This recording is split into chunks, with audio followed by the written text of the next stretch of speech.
কল্যাণী ইউনিভার্সিটির অন্তর্গত বিভিন্ন কলেজগুলিতে যে সমস্ত ছাত্রছাত্রী সেকেন্ড সেমিস্টারে জিওগ্রাফি মেজর নিয়ে পড়াশোনা করছো, তোমাদের জন্য আজকে আরেকটি গুরুত্বপূর্ণ আলোচনা নিয়ে চলে এলাম। আজকের ভিডিওতে আমরা ফার্টিলিটি বা প্রজননের একটা নোট আলোচনা করব 10 মার্কের, এবং একটা 10 মার্কের সত্ত্বেও 5 মার্ক এবং 2 মার্কের আসার জন্য গুরুত্বপূর্ণ। তো তোমরা ভিডিওটি প্রথম থেকে শেষ পর্যন্ত দেখো এবং নোটটিকে তোমরা স্ক্রিনশট করে নিও এবং বুঝে নাও তোমরা যে আসলে কি প্রশ্নটির উত্তরে কি বলতে চাইছে। তো প্রশ্নটি হচ্ছে, discuss the determinants or factors of fertility. মানে ফার্টিলিটি মানে যে প্রজননের নিয়ন্ত্রকগুলি কি কি, সেই নিয়ন্ত্রকগুলি সম্বন্ধে আলোচনা করতে বলা হয়েছে। তো এটা 2 মার্ক, 5 মার্ক, 10 মার্ক বিভিন্নভাবে আসতে পারে। তো কি কিভাবে আসবে আমি বলে দেবো। তোমরা ভিডিওটি প্রথম থেকে শেষ পর্যন্ত দেখো এবং বুঝে নাও এবং প্রয়োজনে স্ক্রিনশট করে নিও। এবং আজকে সন্ধেবেলায় তোমরা অবশ্যই অনলাইন থাকবে, কারণ সেই সময় আরও কিছু নোট নিয়ে আলোচনা করা হবে। তো তোমরা সেই ভিডিওটিও দেখবে আজকে সন্ধেবেলায়। তো এটা তোমরা কিছুক্ষণ পরেই পেয়ে যাবে। তো discuss the determinants of fertility, এটার প্রথমে ইন্ট্রোডাকশন দিয়ে শুরু করবো যে ফার্টিলিটি বলতে কি বোঝানো হয়। এর আগের ভিডিও তো তোমাদের ফার্টিলিটি সম্বন্ধে বুঝিয়েছিলাম। ফার্টিলিটি বা প্রজনন বলতে বোঝায় সন্তান ধারণ করার ক্ষমতাকে। সাধারণভাবে বলা যায় কোনো নারী বা নারী গোষ্ঠীর প্রকৃত সন্তান জন্মদানের ক্ষমতাকে ফার্টিলিটি বা প্রজনন বলা হয়। কিন্তু প্রকৃতপক্ষে একজন পুরুষ এবং নারীর সন্তান জন্মদানের ক্ষমতা বা উৎপাদনশীল কর্মক্ষমতাকে নির্দেশ করার ক্ষেত্রে প্রজনন শব্দটি ব্যবহার হয়। আর ডাব্লিউ বি থমসনের মতানুসারে fertility is generally use to indicate the actual productive performance of a man or groups of man. সে একই কথা বলছে, ফার্টিলিটি বা প্রজনন হচ্ছে সাধারণভাবে পুরুষ এবং নারীর সন্তান জন্মদানের বা প্রোডাক্টিভ পারফরমেন্সের ক্ষমতাকে। তো এটা তোমরা জানলে যে ফার্টিলিটি কাকে বলা হয়। এটা তোমাদের 2 মার্কের জন্য আসার জন্য খুব গুরুত্বপূর্ণ। এরপর হচ্ছে ফার্টিলিটি বা প্রজননকে যেই সব নিয়ন্ত্রকগুলি নিয়ন্ত্রণ করে, সেই নিয়ন্ত্রকগুলি সম্বন্ধে আজকে আলোচনা হবে। তো পয়েন্ট হবে factors of or determinants of fertility. বিভিন্ন জনসংখ্যা বিজ্ঞানী, অর্থনীতিবিদ, ভূগোলবিদ ফার্টিলিটি বা প্রজননের বিভিন্ন ফ্যাক্টর বা উপাদান বা নির্ধারকের উল্লেখ করেছেন। তবে সামগ্রিকভাবে প্রজননের প্রধান নির্ধারক বিষয়গুলি হলো, 1 নম্বর হচ্ছে ফিজিক্যাল ফ্যাক্টর। ফিজিক্যাল ফ্যাক্টর মানে হচ্ছে জৈবিক নিয়ন্ত্রক বলতে পারো বা লিখতে পারো, অথবা লিখতে পারো তোমরা ফিজিক্যাল বা দৈহিক ফ্যাক্টর বা নিয়ন্ত্রক তোমরা লিখতে পারো যদি বাংলা থেকেও লিখতে চাও। তো প্রথম হচ্ছে বয়স কিভাবে প্রজননকে নিয়ন্ত্রণ করে। নারীর প্রজনন ক্ষমতা সাধারণ থেকে 20 থেকে 30 বছর বয়সে সর্বোচ্চ থাকে। তোমরা জানো যে মেয়েদের বাচ্চা নেওয়ার ক্ষমতা বা প্রজনন ক্ষমতা 20 থেকে 30 বছরের মধ্যে সর্বোচ্চ থাকে। মানে এই সময় তাদের প্রোডাক্টিভ পারফরমেন্স খুব ভালো থাকে। কিন্তু তাদের যখন 35 বছর বয়স পার হয়ে যায় তখন আস্তে আস্তে কমতে শুরু করে এবং একটা সময় সেটা শেষ হয়ে যায়, স্বাভাবিকভাবে শেষ হয়ে যায়। এবং পুরুষদের ক্ষেত্রেও বয়স বাড়ার সাথে সাথে শুক্রাণুর গুণগত মান কমতে থাকে। মানে পুরুষদেরও যখন 40, 45, 50 বছর বয়স হয়ে যায় তখন তাদের শুক্রাণুর গুণগত মান কমতে থাকে। এর ফলে তারাও বাচ্চা জন্মদানের ক্ষমতা থেকে বিরত হয়ে যায়, স্বাভাবিকভাবেই এটা হয়ে থাকে। কিন্তু যখন পুরুষরাও 18 বছর থেকে 40 বছরের মধ্যে থাকে তখন বা 35 বছরের মধ্যে থাকে তখন তাদের বাচ্চা সন্তান দেওয়ার ক্ষমতা অনেক বেশি থাকে। তো বয়স একটা ফ্যাক্টর হিসাবে কাজ করে। 2 নম্বর হচ্ছে স্বাস্থ্য বা হেলথ।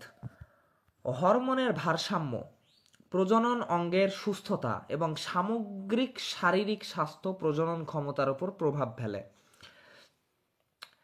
উদাহরণস্বরূপ বলা যায় পলিস্টিসিস্টিক ওভারি সিন্ড্রোম বা এন্ড্রোমেট্রিওসিস নারীর প্রজনন ক্ষমতা হ্রাস করতে পারে। তো এগুলো কি তোমরা অত জানার দরকার নেই, তোমরা শুধু এই নামগুলো জানলেই হবে। এটা অত কিছু বোঝা নেই। যেমন স্বাস্থ্য যদি খারাপ হয় তাহলে পুরুষ নারীর বাচ্চা জন্মদানের ক্ষমতা কমে যায়, এটা তোমরা জানো। 3 নম্বর হচ্ছে জেনেটিক কারণ। কিছু জেনেটিক সমস্যা বা ক্রোমোজোমের অস্বাভাবিকতা প্রজনন ক্ষমতাকে প্রভাবিত করতে পারে। যেমন কিছু জেনেটিক সমস্যার কারণে এরকম হতে পারে যে বাচ্চা কম হচ্ছে বা বাচ্চা দুর্বল হচ্ছে। এটা হতে পারে।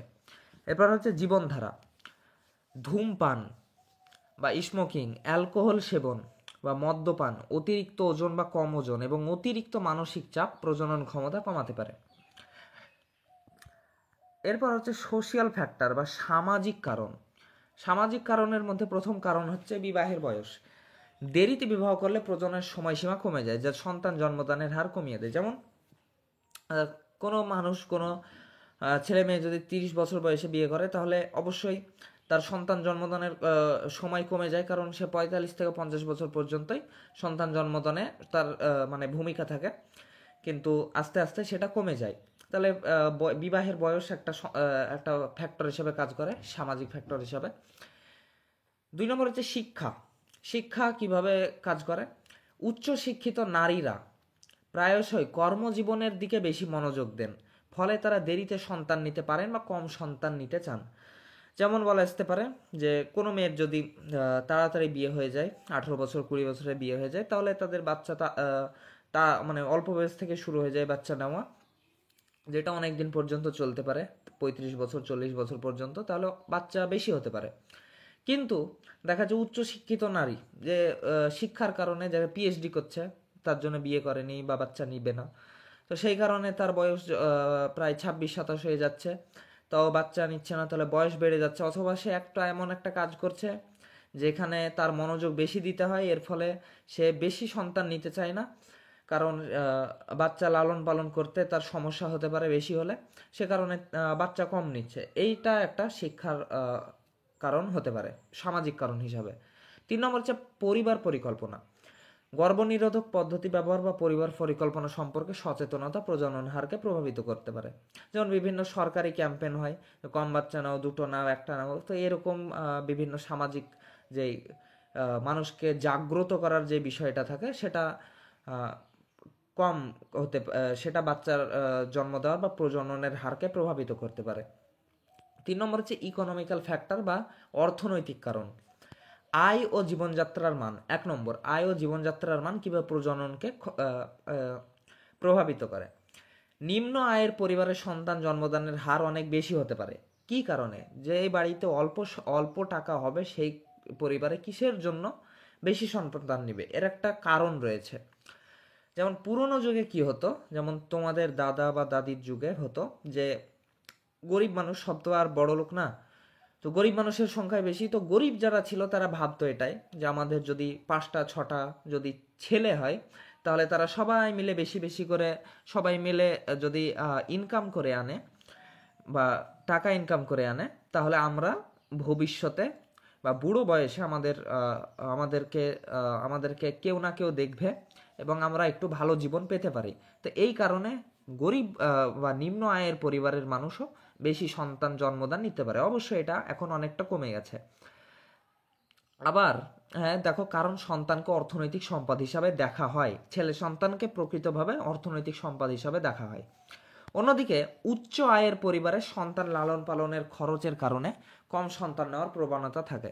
যেমন উচ্চ আয় মানে যারা খুব ধনী মানুষ, তারা কিসের জন্য সন্তান কম নেবে? কারণ তাদের লিভিং স্টাইল বা লাইফ স্টাইল, মানে দেখা যাচ্ছে তারা যেইভাবে খুব উঁচু মানে তাদের লাইফস্টাইল খুব ভালোভাবে চলে, উচ্চমানের চলে, এসিতে থাকে, বড় বড় হোটেলে খায়, বিভিন্ন জায়গায় ঘোরাফেরা করে, খুব ভালো দামি দামি জামা কাপড় পরে, ভালো ভালো খাবার দাবার খায়, তো সেটা যদি বেশি সন্তান হয়ে যায়, সেটা তারা পারবে না। এই কারণে লাইফস্টাইল বজায় রাখা, নিজেদের এবং ছেলে মেয়ের লাইফস্টাইল বজায় রাখার জন্য, উচ্চমানের লাইফস্টাইল বজায় রাখার জন্য ধনী পরিবারের মানুষরা বা উচ্চ পরিবারের মানুষরা কম সন্তান গ্রহণ করে। তো এটা একটা হতে পারে। 2 নম্বর হচ্ছে নারীর কর্মসংস্থান। কর্মজীবী নারীরা প্রায়শই সন্তান জন্মদানে বিলম্ব করেন বা কম সন্তান নেন। কারণ ওই তো বললাম, কর্মজীবী নারী, যেসব নারী বিভিন্ন জায়গায় কাজ করে, কেউ ডাক্তার, কেউ মাস্টার, তো তারা ইনকাম, কর্মসংস্থানে তো তারা ইনকামই করে, তো ইনকাম করার বা অর্থনৈতিক কারণেই তারা কম বাচ্চা নেন, যাতে তাদেরকে তাদের নিজেদের কাজের জায়গাটাকে সামলিয়ে নিয়ে তারা যেন নিজের বাচ্চাকে বা সন্তানকে লালন পালন করতে পারেন। বেশি সন্তান হলে তারা লালন পালন করতে অসুবিধা হবে, কারণ তারা বেশিরভাগ সময় বাইরে থাকবেন বাড়ির। দিনের বেলায় যে সময়টা বাচ্চাদেরকে দেওয়া উচিত সেই সময়টা বাইরে থাকবেন। আবার যদি বাবাও যদি একই রকম হয় তাহলে সেটাও অসুবিধা। এই কারণে নারীর কর্মসংস্থান একটা অর্থনৈতিক ফ্যাক্টর হিসাবে কাজ করে। এরপর হচ্ছে নগরায়ন। নগরায়ন মানে হচ্ছে নগরের বৃদ্ধি। শহরাঞ্চলে জীবনযাত্রার ব্যয় বেশি হয়, প্রজনন হার কম হতে পারে। শহরাঞ্চলে বিভিন্ন জিনিসের দাম বেশি, খাবার দাবার, থাকা, তারপরে বিভিন্ন যে সন্তানদের যে স্কুল বা শিক্ষার খরচ বা ওষুধপত্রের খরচ, বিভিন্ন কিছু অনেক বেশি হয়। ঘরের ভাড়া, যাদের বাড়ি নেই তারা তো ঘর ভাড়া নিয়েই থাকবে।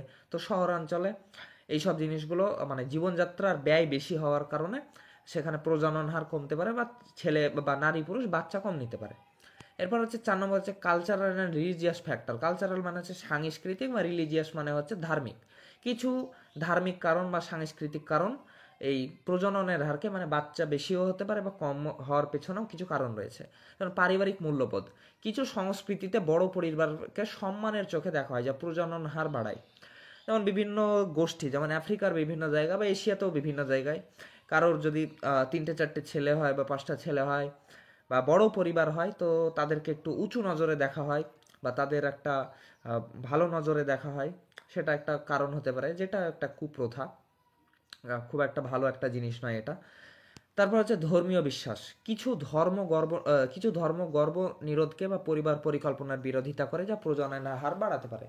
যেমন গর্ভনিরোধক মানে হচ্ছে বিভিন্ন মেডিকেল উপায়ে যে বাচ্চা নিয়ন্ত্রণ করা হয়, স্বামী স্ত্রীর মাধ্যমে বাচ্চা নিয়ন্ত্রণ করা হয়। তো সেটা বিভিন্ন ধর্ম মেনে নেয় না বা তার পারমিশন দেয় না।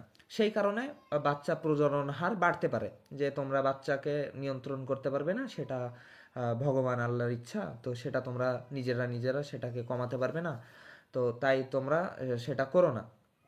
এরকম কিছু ধর্মীয় বিশ্বাসের কারণে সন্তান এর হার বাড়তে পারে বা জন্ম বাড়তে পারে।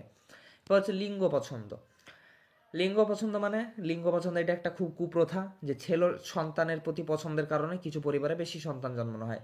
দেখা যাচ্ছে যে প্রথমে একটা মেয়ে হলো, তারপরেও একটা মেয়ে হলো, কিন্তু সেই পরিবারের যে বড়রা থাকে বা বাবা, তো সে ছেলে সন্তানই নিবে, তো ছেলে বারবার সন্তান নিতে চায়। তো এর ফলে কি হয়, যে 2টো বা 3টে মেয়ের পর একটা ছেলে হলো, তো তাহলে 4টে ছেলে মেয়ে হয়ে গেল। তাহলে লিঙ্গের কারণে মানে ছেলে হবে না মেয়ে হবে, এর কারণে ছেলেই বেশি হওয়া যায়, ছেলে সন্তানই পছন্দ করে, এটা কুপ্রথা হিসাবে বা সামাজিক বৈষম্য হিসাবে। তো এটা একটা কারণ। এরপর হচ্ছে এনভায়রনমেন্টাল ফ্যাক্টর বা পরিবেশের কিছু কারণ রয়েছে বা নিয়ন্ত্রক রয়েছে। পরিবেশ কিভাবে? তো 1 নম্বর হচ্ছে দূষণ। পরিবেশ দূষণ, বিশেষ করে রাসায়নিক পদার্থ বা ভারী ধাতুর সংস্পর্শে আসা প্রজনন ক্ষমতা কমাতে পারে।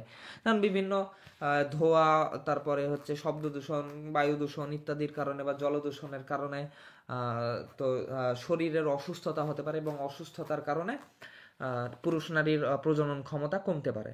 এরপর হচ্ছে স্বাস্থ্যসেবা সুবিধা। প্রজনন স্বাস্থ্যসেবা এবং প্রসব পূর্ব যত্নের অভাব প্রজনন ফলাফলকে প্রভাবিত করতে পারে। প্রসব পূর্ব মানে হচ্ছে কোনো নারীর প্রসব দেওয়ার বা বাচ্চা জন্ম হওয়ার আগের মুহূর্তে, যখন সে প্রেগনেন্ট থাকবে, তখন তার যেই যত্ন, সেই যত্নটা যদি ভালো করে না নেওয়া হয় তাহলে বাচ্চা মারা যাওয়ার সম্ভাবনা থাকে।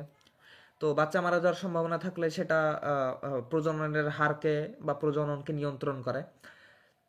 আবার স্বাস্থ্যসেবা, যেমন বিভিন্ন দেশে বিভিন্ন কান্ট্রিতে কোনো জায়গায় দেখা যাচ্ছে বা বিভিন্ন গ্রামাঞ্চলে দেখা যাচ্ছে কাছে হসপিটাল বা এরকম ভালো চিকিৎসা কেন্দ্র নাই। তো যেহেতু তার ফলে বাচ্চা বা প্রেগনেন্ট মাকে নিয়ে যেতে বাচ্চা মারা গেল বা এরকম কিছু একটা কঠিন ঘটনা ঘটলো, তো সেটার কারণেও এটা হতে পারে, তো এটা হয়েও থাকে। 3 নম্বর হচ্ছে জলবায়ু পরিবর্তন। জলবায়ু পরিবর্তন কিভাবে প্রভাব ফেলে? যেমন তাপমাত্রার পরিবর্তন বা খাদ্য নিরাপত্তাহীনতা পরোক্ষভাবে প্রজননের সিদ্ধান্তের উপর প্রভাব ফেলতে পারে। তাপমাত্রার পরিবর্তন, যেমন বিভিন্ন জায়গায় গরম বেশি পড়ার ফলে, যেমন মানে গরম বেশি পড়ছে, বা বিভিন্ন জলবায়ুগত কারণের কারণে বাচ্চা কম নেওয়া হতে পারে। যে খুব মানে পরিবেশের অবস্থা খারাপ, কিন্তু সেই জায়গায় তারা ছেড়ে যেতে পারছে না, বা নিজেদের গ্রাম ইত্যাদি কারণে তারা বাচ্চা কম নিতে পারে। এবং খাদ্য নিরাপত্তাহীনতা, যেমন বিভিন্ন দেশে যুদ্ধ দাঙ্গা বা বিভিন্ন কারণে আহ, আহ, খাওয়ার মানুষ খাবার যে খাবে সেটার পক্ষেও তাদের অনেক অসুবিধা হয়, যে তাদের খাবার মেলে না। তো খাদ্য নিরাপত্তার কারণেও তারা এরকম প্রজননের বিষয়টার ওপর তারা প্রভাব ফেলতে পারে, বা যেমন কম নিতে পারে বাচ্চা, তো এইভাবে প্রজননের উপর প্রভাব ফেলে। তো এগুলোই প্রজননকে নিয়ন্ত্রণ করে থাকে। তো তোমরা স্ক্রিনশট নিয়ে এগুলো মুখস্থ করে নিয়ে লিখে দিও। আশা করছি তোমরা বুঝতে পারলে, যতটা সম্ভব হালকা করে বুঝিয়ে দেওয়ার চেষ্টা করলাম। এরপর হচ্ছে উপসংহারে লিখে দেবে, প্রজনন ক্ষমতা একটি জটিল বিষয় যা জৈবিক, সামাজিক, অর্থনৈতিক, সাংস্কৃতিক এবং পরিবেশগত কারণের সমন্বয়ে নির্ধারিত হয়। এই কারণগুলো একে অপরের সাথে সম্পর্কিত এবং প্রেক্ষাপট ভেদে বিভিন্ন প্রভাব ফেলে। প্রজনন হার বাড়ানো বা নিয়ন্ত্রণের জন্য এই কারণগুলোর উপর ভিত্তি করে নীতি বা সচেতনতা গড়ে তোলা জরুরি। তো এই নোটটা তোমরা মুখস্থ করে লিখে নেবে। এখান থেকে বলে দিই, তোমাদের 2 মার্কের কোয়েশ্চেন আসতে পারে, ওই ফার্টিলিটিটাই 2 মার্কের জন্য আসতে পারে, অথবা 5 মার্কের জন্য কিছু কোয়েশ্চেন আসতে পারে, যে how how does economical factor impact fertility, মানে অর্থনৈতিক কারণ কিভাবে প্রজননকে নিয়ন্ত্রণ করে। এটা দিয়ে দিল 5 মার্কের জন্য। তো তোমরা বুঝতে পারলে যে কি কি লিখতে হবে, তো সেই হিসাবে তোমরা একটু বাড়িয়ে চাড়িয়ে লিখে দিলেই বিষয়টা হয়ে যায়। তো খুব সহজ বিষয়, তোমরা যদি একটু প্রেজেন্স মাইন্ড খাটাও তাহলে এই প্রশ্নটার উত্তর লেখা খুব খুব সহজ। এবং তোমরা যদি একবার বা দুবার পড়ো তাহলে তোমরা পরীক্ষার আগে পর্যন্ত না পড়লেও তোমরা লিখে আসতে পারবে। তো আজকের মতো এই পর্যন্তই। সন্ধ্যাবেলার দিকে আরেকটা সেটেলমেন্ট জিওগ্রাফি থেকে আরেকটা কিছু শর্ট কোয়েশ্চেনের অ্যান্সার নিয়ে আলোচনা করা হবে। তো তোমরা চ্যানেলের সঙ্গে জুড়ে থাকো, এইভাবেই বিভিন্ন কোয়েশ্চেনের অ্যান্সার তোমাদের দেওয়া হবে।